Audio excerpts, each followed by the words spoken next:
Welcome to Crisis in Perception, where we examine the systems shaping our world one book at a time. Today, we are looking at a system that is, well, almost universally shared, yet it's also almost universally misunderstood. Yeah. It's a kind of glitch in the human operating system that I think most people mistake for a character flaw. We're talking about procrastination. And before you, the listener, roll your eyes and say, I know, I just need to get a planner, or, I just need to stop being lazy, just pause for a second. Please do. Because the book we're diving into today argues that basically everything you think you know about why you put things off is probably wrong. It is, yes. Yeah. The book is titled Solving the Procrastination Puzzle, and it's by Dr. Timothy A. Pychyl. He's part of the procrastination research group and has spent, over 20 years studying this one specific behavior. And I have to say, the irony is not lost on me. There is a very, very good chance that you are listening to this deep dive right now, specifically because you are avoiding something else. Oh, almost certainly. Maybe a report, maybe the gym, maybe, I don't know, cleaning the garage. You are using us as a distraction. And if that's the case, you're actually providing a perfect real-time data point for what we're about to discuss. So thank you for your contribution. Right. So the premise here is fascinating because Pychyl, he completely rejects the standard self-help advice. You know the stuff, just do it, or buy a better calendar, or manage your time better. He says that advice fails because it fundamentally misdiagnoses the problem. It treats the symptom, not the disease.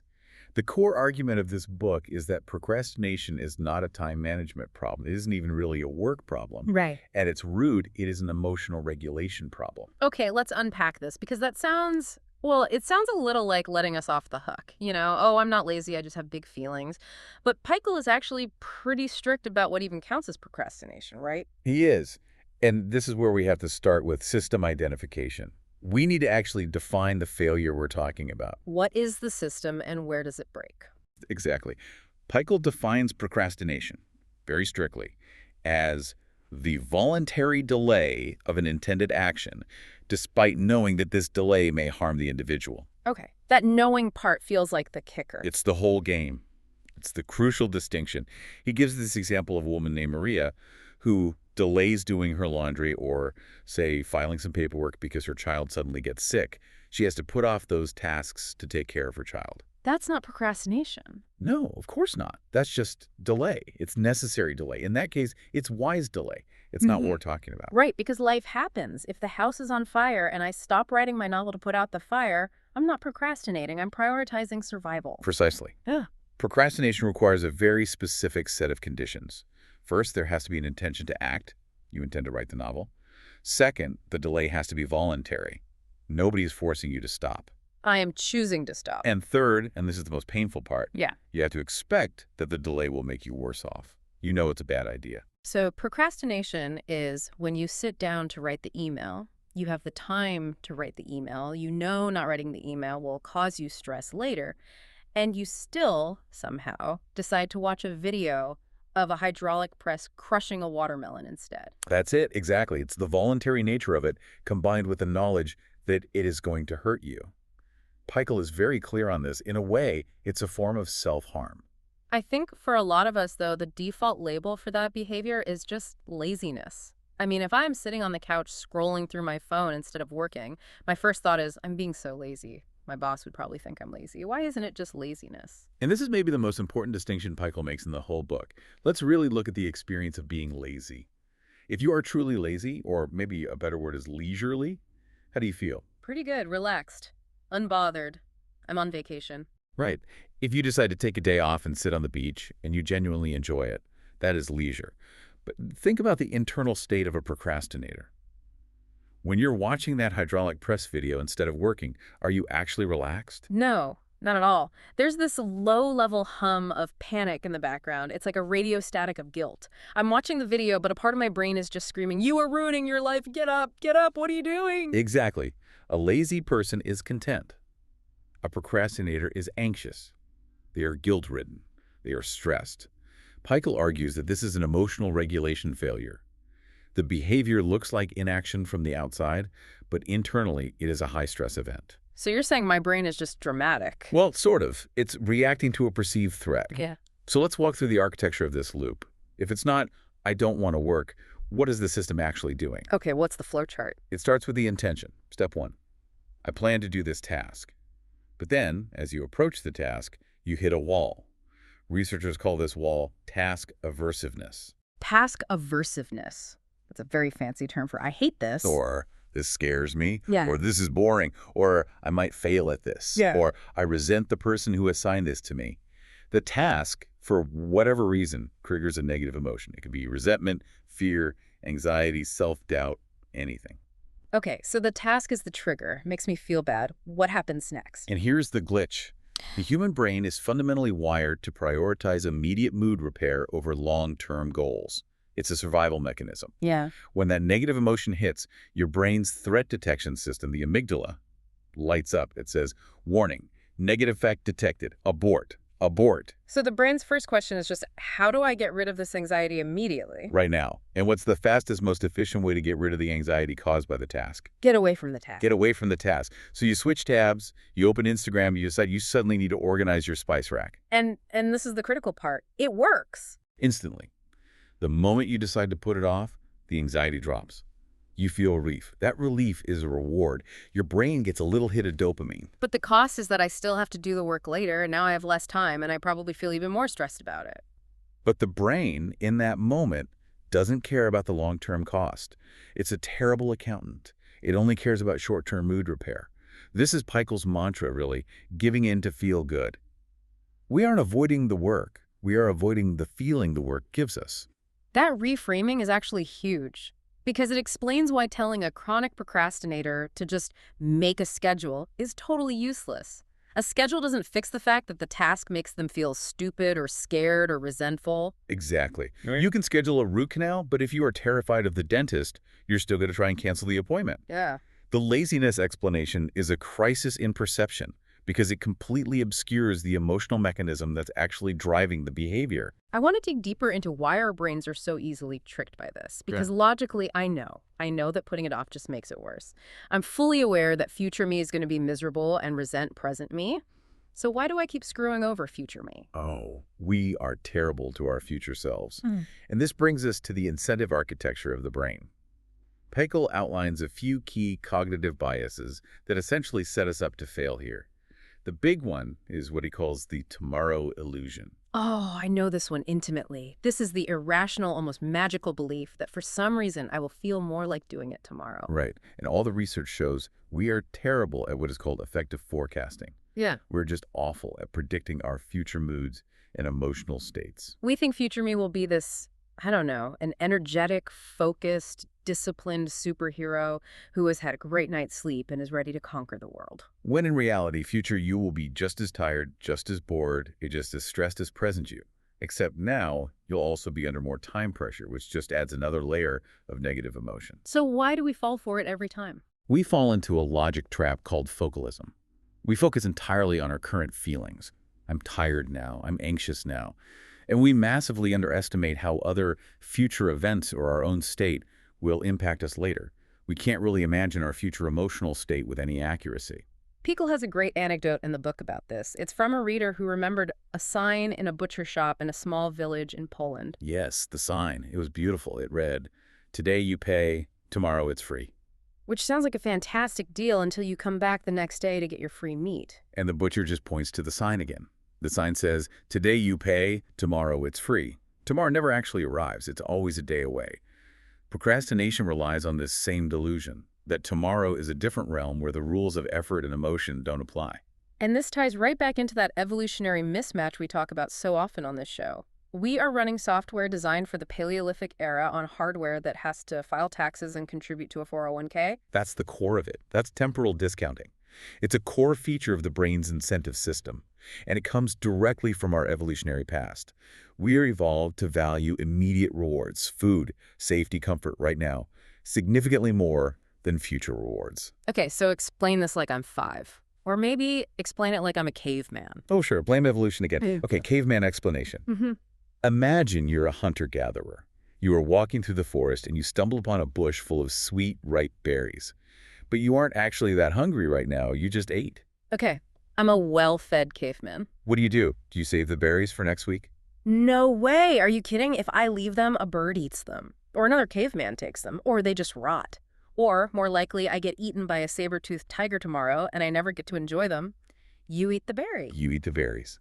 In a survival environment, the future is incredibly uncertain. So the brain evolved a very simple, very effective rule: now is real, later is a fairy tale. A reward today is worth 100 points. The same reward next week is worth maybe 10 points, if that. Because in the Stone Age, if you didn't eat the berry now, you might literally die before you found another one. A bird in the hand is worth 2 in the bush. It's the entire survival strategy. Yeah. Now, fast forward to 2026. You're sitting in your office facing a difficult report that gives you anxiety.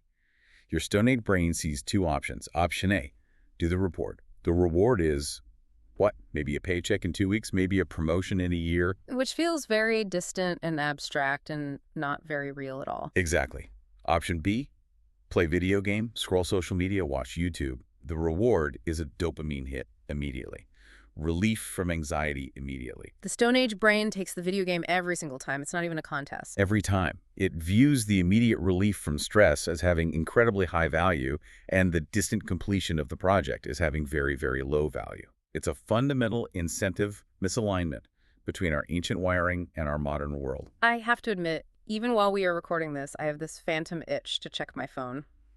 Just to check, for research purposes, of course. And realizing now, that's just my brain looking for a little dopamine snack, because sustained focus is hard work. It's metabolically expensive. That is the mechanism in action.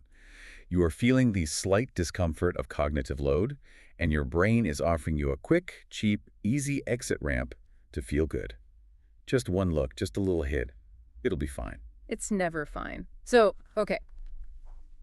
We have the system failure. It's about emotional regulation, not time management. We have the evolutionary pressure temporal discounting.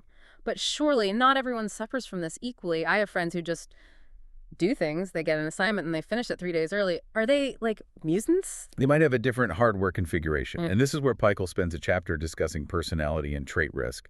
He uses the Big Five personality model to show that some operating systems are just more prone to this particular glitch than others. So who is safe? Who are the lucky ones who don't have this problem?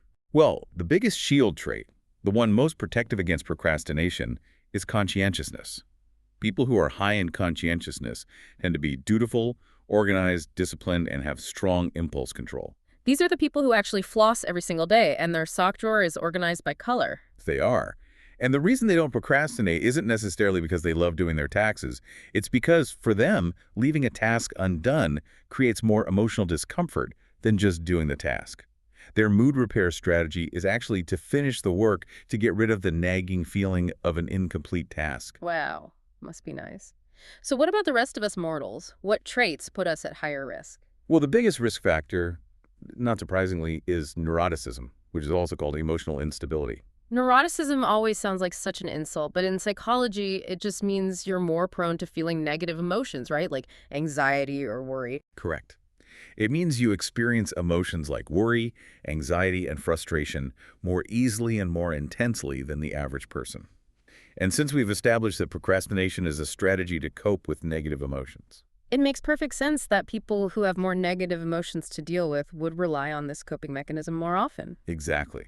If you're naturally anxious, you're naturally more likely to procrastinate because you simply have more bad feelings you're trying to escape from on a daily basis. Okay, that makes sense. What else? Impulsivity is another major risk factor, for obvious reasons. If you can't inhibit the urge to do something more fun, you're going to struggle to stay on a difficult task. But there's one risk factor that really surprises people, and it's one we see a lot: perfectionism. Ah, perfectionism. The classic humble brag you use in a job interview. My biggest weakness. I just care too much about the quality of my work. It sounds like a good thing. It sounds like having high standards. It does, and this is where Pychyl really tears that idea apart. You might think perfectionism is about high standards, but the research tells a different story. He makes a crucial distinction between self-oriented perfectionism, which is setting high standards for yourself and can be adaptive, and socially prescribed perfectionism. Socially prescribed perfectionism. That sounds like thinking everyone else is judging you constantly. That's exactly what it is. It's the belief that other people have impossibly high, unrealistic expectations of you, and that they are just waiting for you to mess up. that you'll be judged harshly for any mistake. This creates absolutely massive task aversiveness. I see the connection now. If I believe this report has to be flawless, a work of sheer genius, or else everyone in my company will think I'm a total failure, the anxiety attached to even starting that report is overwhelming. The stakes feel impossibly high, life or death almost. So the perfectionist procrastinates not because they don't care, but because they care so much that it paralyzes them. The fear of judgment, of not meeting those perceived external standards, creates a wall they can't climb over. So the perfectionist is essentially freezing in the face of a predator, except the predator is a blank Microsoft Word document. A perfect analogy, Yeah. yes. The entire system just crashes under the sheer weight of the emotional pressure. And then, once they finally do start, usually at last minute, they're already exhausted. Which brings us to another critical hardware limitation: willpower. Pychyl treats willpower as a finite resource, right? Like a battery or a fuel tank. He uses the muscle analogy, or what's known as the depletion model. Hmm. He cites the famous and really fascinating work by the psychologist Roy Baumeister. This is the radish versus cookie experiment. Okay, I have heard snippets of this, but I want the full story. Because it sounds like a cruel prank to play on college students. It really does. So picture this. It's the late 90s. Researchers bring a group of hungry college students into a laboratory. These students have been asked not to eat for a few hours. And the room smells amazing. Like what's the smell? Like fresh baked chocolate chip cookies. The aroma is everywhere. It's warm, sweet, buttery, chocolatey. It's overpowering. Okay, you're making me hungry just listening to this. This is evil. So the students walk in, and there's a table. Yeah. On the table, there's a big bowl of these warm, gooey cookies, and right next to it, a bowl of red, raw radishes. A distinct downgrade in available snacks. A massive downgrade. Now, the researchers split the students into groups. Group A gets the golden ticket. They're told, sit down, eat the cookies, enjoy yourself, have as many as you want. They are living the dream. But Group B, they were told, you see those delicious warm cookies, you cannot touch them. You have to sit there, smell the chocolate, look at the chocolate, but you are only allowed to eat the radishes. That is psychological torture. So they're sitting there, their stomachs are rumbling, and they're probably physically fighting the urge to just grab a cookie. Exactly. And that fighting the urge is the key variable. They're actively regulating their behavior, they are flexing their self-control muscle, they are burning fuel. Okay, so then what? After this snack period, the researchers bring everyone, the cookie eaters and the radish eaters, into another room to solve a geometry puzzle. Is there a prize for solving it? No prize. And even worse, the puzzle is rigged. It's literally unsolvable.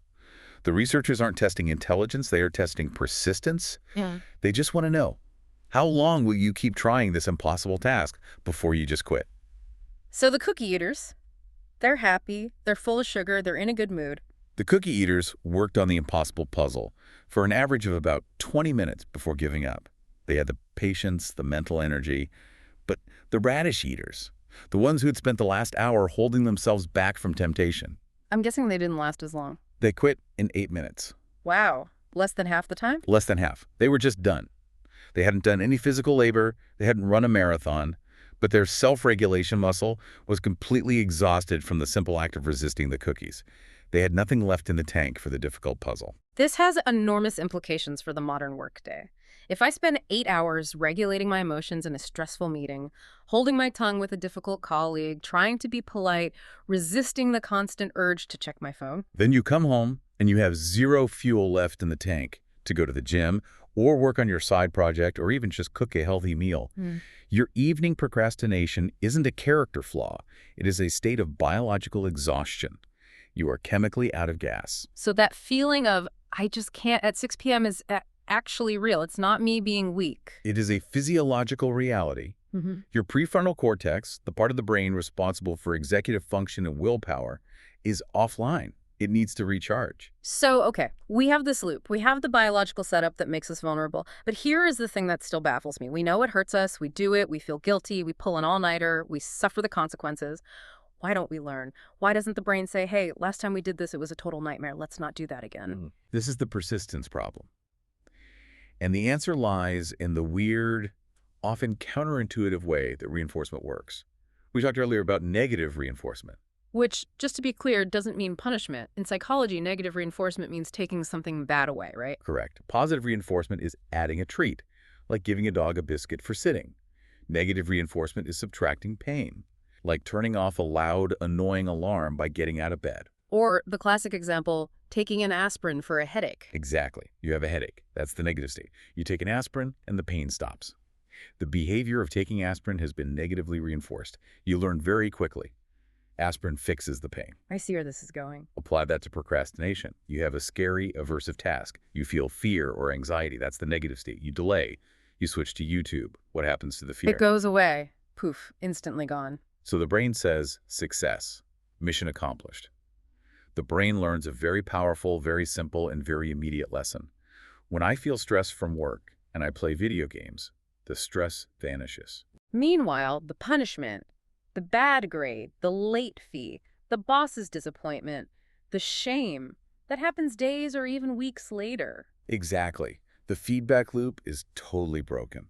The reward for delaying is instant and reliable. The punishment is distant and uncertain, so the habit gets welded into our neural pathways. And then we rationalize it. We create a story to make ourselves feel better. We tell ourselves, I work better under pressure. I have definitely said that. 100%. I need the adrenaline to really focus. It's probably the most common myth procrastinators tell themselves. Pychyl looks at the data on this, and it's just that, a myth. It's a comforting lie.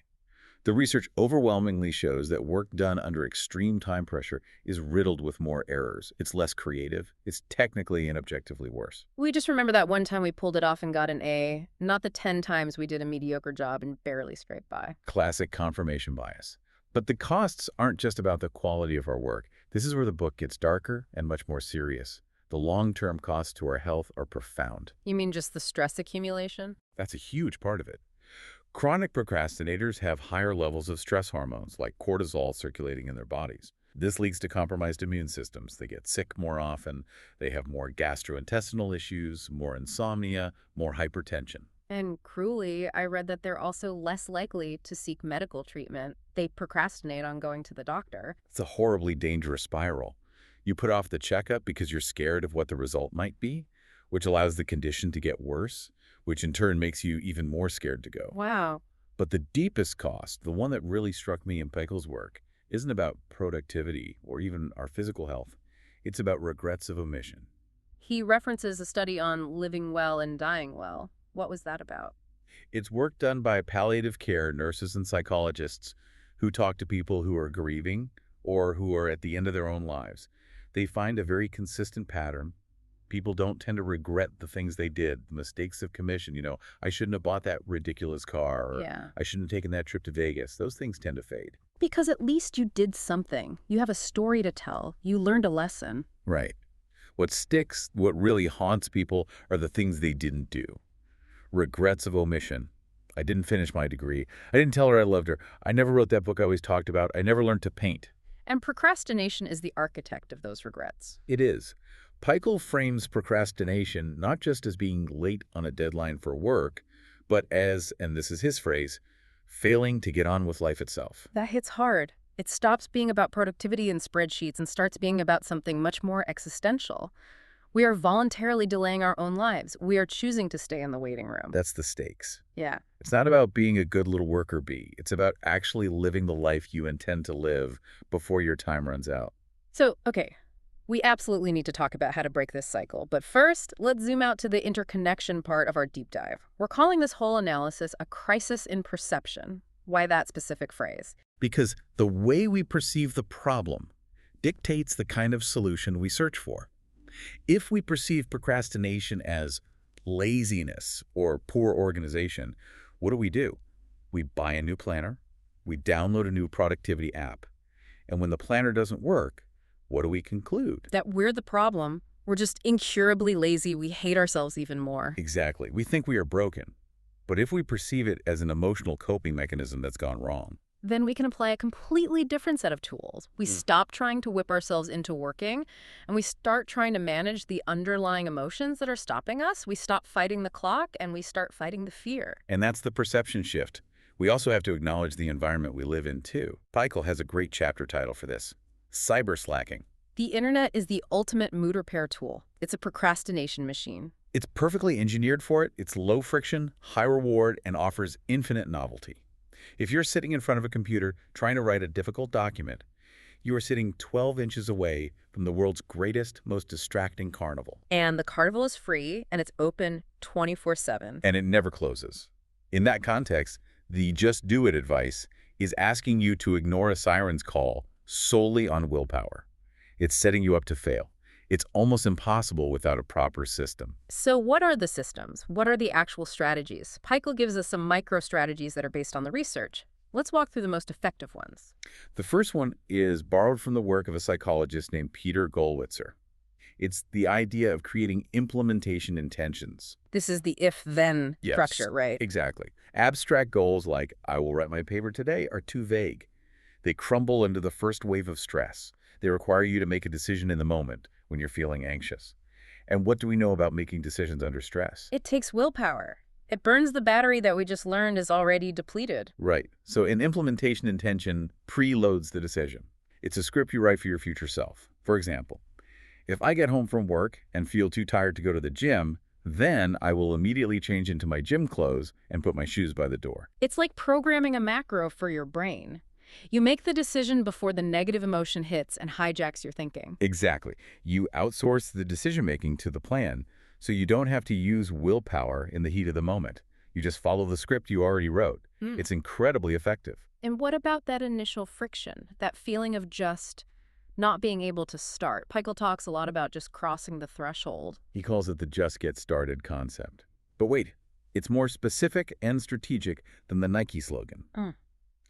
The research shows that our perception of a task's difficulty and unpleasantness changes dramatically the moment we actually start it. Before we start, we build it up in our minds. This is going to be torture. It's going to take forever. I'm going to be terrible at it. We catastrophize. We turn it into this huge, scary monster. But once we cross the threshold, even if it's just for 5 minutes, the dread evaporates. We almost always realize, oh, okay, this isn't that bad. The pain is in the anticipation, not in the action. So the strategy is to lower the bar for starting so low that you can't possibly say no to it. Precisely. If write the chapter is too scary, make the goal open the Word document and write 1 sentence. If that's still too scary, make the goal sit at my desk and turn on the laptop. The goal is just to trick your brain into crossing that initial threshold. Once you're in the room, so to speak, the momentum often takes over. Okay, that makes a lot of sense. And the final strategy is the most surprising one to me. Self-forgiveness. This one feels so counterintuitive, doesn't it? Yeah. Our instinct is that if we procrastinate, we should punish ourselves. We should be hard on ourselves so we don't do it again. Right. I'm such an idiot for waiting this long. I'm never doing this again. But the research says the absolute opposite. There was a specific study with university students preparing for exams. They tracked how much the students studied, how much they procrastinated before the first exam, and then how they felt about it. And what do they find? They found that the students who forgave themselves for procrastinating on the first exam actually studied more and procrastinated less for the second exam. And the ones who beat themselves up. The students who wallowed in guilt and shame, they procrastinated even more the second time around. Because guilt is just another negative emotion. Bingo. You just nailed it. If you beat yourself up, you create more guilt, more anxiety, and more shame. And how does the brain want to cope with those terrible feelings? By procrastinating, by escaping, you create a shame spiral. I feel bad about not working, so I will avoid work to feel better, which just makes me feel worse in the long run. Forgiveness breaks the loop. It says, okay, that happened. I'm human. It wasn't ideal. Now what's the next step? It refills the willpower tank. It reduces the task aversiveness. It clears away the emotional debris so you can actually try again. So to recap this whole system failure, we have an intention. A task triggers a negative emotion, which triggers a primal desire for immediate mood repair. We mistakenly think we'll feel better and more capable tomorrow. We flee to a distraction, which gives us immediate relief. This reinforces the habit and drains our willpower for later. A perfect summary. And to fix it, we have to stop fighting the clock and start managing the feelings. Using pre-decided if-then scripts, ridiculously low bar starting thresholds, and self-forgiveness. And we must forgive ourselves when we slip up, because shame is just fuel for the procrastination fire. This really changes how I look at my to-do list. It's not a list of chores. It's a minefield of potential emotional triggers. And navigating that minefield is a skill you can build. It's not a character trait you're born with. You are not broken. You just have a glitchy operating system. like the rest of us. Well, we should give credit where it's due. This entire analysis comes from the book Solving the Procrastination Puzzle by Timothy A. Pychyl. It's a fantastic, really digest-style book. Pychyl apparently moved from the publish or perish academic grind to a philosophy of writing to learn. And you can really feel that clarity in the work. It's short, it's packed with research, and it's very, very practical. Definitely worth a read or a library loan if you want to understand the wiring under your own hood. And remember, understanding the system is always the first step to overriding it. This project is free and publicly accessible. If you'd like to support the time, tools, and research behind Crisis and Perception, you can become a supporter on Patreon. For a shorter visual overview of this topic, see the mini explainer linked in the description. If you enjoy this kind of systems-level analysis, please like, subscribe, and comment with books or topics you'd like us to explore next. And here is a final thought to take with you. If procrastination is a way of dealing with the fear a task creates, what if the tasks you are procrastinating on the most are actually the ones that matter the most to you? The fear is a compass. Maybe. Something to think about.